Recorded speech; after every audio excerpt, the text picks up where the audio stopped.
How long do you think you can remain sane if you were immortal? It's a question I've always asked myself when I always had the thought of being a vampire or being a monster or being a superpowered being like a Kryptonian. How long will I last before madness sets in? Welcome to my YouTube channel where we talk about comic books and stuff. And today we return to issue 4 of BRZRKR, a story about a half man, half god who is immortal and cannot seem to die. In the last few videos, we've been seeing how his life has been since when he was born till today in the present. And we continue that story with him in his doctor's office, frustrated. Why wouldn't he be frustrated? None of these talks, none of these experiments have brought forth good results. And he feels like he has hit a wall. He wants some fresh air, and the doctor lets him head home for the night. She stays in though, because she has something to do. She had to listen, because they just finished one of their sessions, and she recorded everything. Now, it was time to listen. Maybe she's missing something. Maybe there's something she will need to hear to understand the whole picture. Listening to the tape, she recalls the story he was telling her just before they ended this session. It was the story about his father failing him again. One last time, because we finally get the answer to what was that other lightning that struck. His mother had apparently prayed to the god to provide her with an answer, and they did.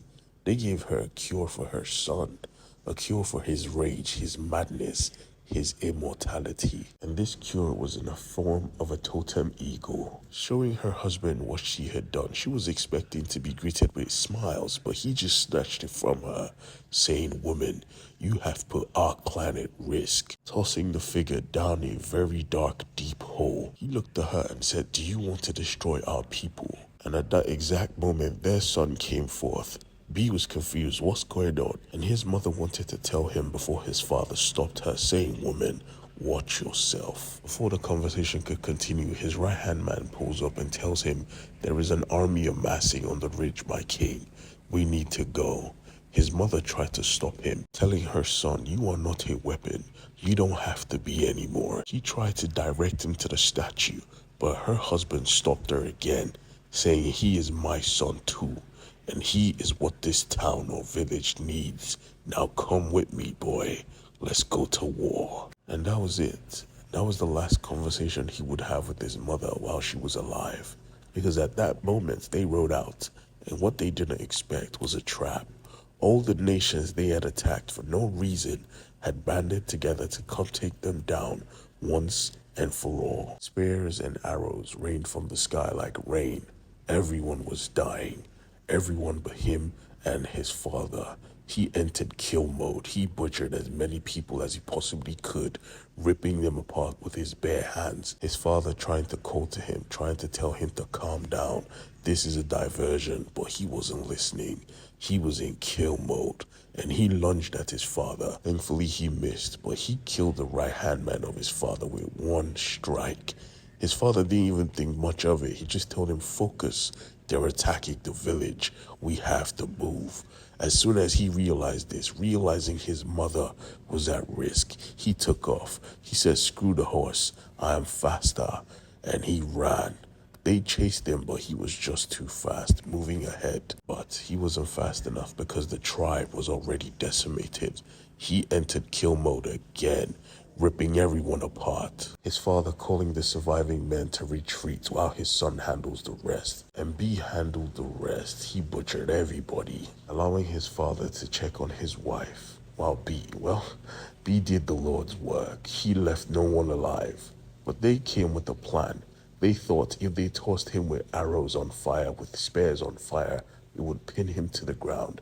But he simply just pulled it out of his chest, wielding a flaming arrow and a flaming spear. He said, "Okay, come get it. Come forth and die by my hand." What happened next is way too graphic for YouTube, and I know this video is already graphic enough. But when I said this town's people assembled, I meant it, because more soldiers were still coming. They were going to end this tribe today. But right now, his number one concern was his mother. Where was she? Looking at his home, now absolutely decimated, he walked in, looking for his mother, but he met a corpse. She was gone, and over her sat her husband, regret in his eyes. He looked to his son for an answer, but he simply said, "She didn't deserve this. We deserve this. You deserve this. I'm done." Walking away from his father once and for all. His father called to him, "Son, don't leave us. We are your people." But it was already done because his father was surrounded by his enemies. We see him get torn apart right there, right then, calling to his son for assistance. The corpses of his mother and father seeped blood that doused the artifact that was meant to cure him of his madness, but he was too depressed to even look back. He just kept walking directly to the armies, knowing that this was certain death. He just wanted to end it all. What was the point in living? So he just kept walking.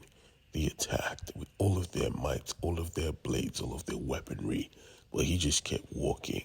And when they were done, he was just a bloody mess on the floor, and they left him for dead. Over time, we see his body rotting. We see vultures coming through to have lunch.